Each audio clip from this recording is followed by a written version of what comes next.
હાલ સુરત મહાનગરપાલિકામાં દિવાળી વેકેશન ચાલી રહ્યું છે, ત્યારે ગેરકાયદે બાંધકામ કરનારાઓને જાણે છૂટો દોર મળી ગયો હોય એ વેકેશનનો લાભ લઈ કેટલાક લોકો દ્વારા ગેરકાયદે બાંધકામો શરૂ કરવામાં આવ્યા છે.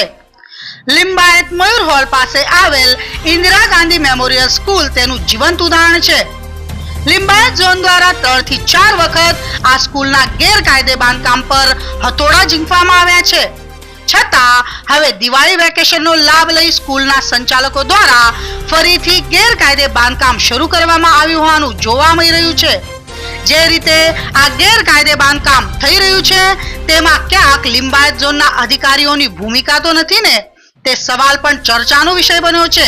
ક્યાંક ખુદ અધિકારીઓએ દિવાળી વેકેશનમાં ગેરકાયદે બાંધકામ પૂરું કરવા માટેનો માર્ગ બતાવી સેટિંગનો ખેલ તો પાર પાડ્યો નથી ને, એ તપાસનો વિષય બન્યો છે. ત્યારે આ મામલે મ્યુનિસિપલ કમિશનર તપાસ કરાવી આ ગેરકાયદે બાંધકામ સામે ફરી હથોડા ઝીંકે છે કે નહીં તે જોવું જ રહ્યું.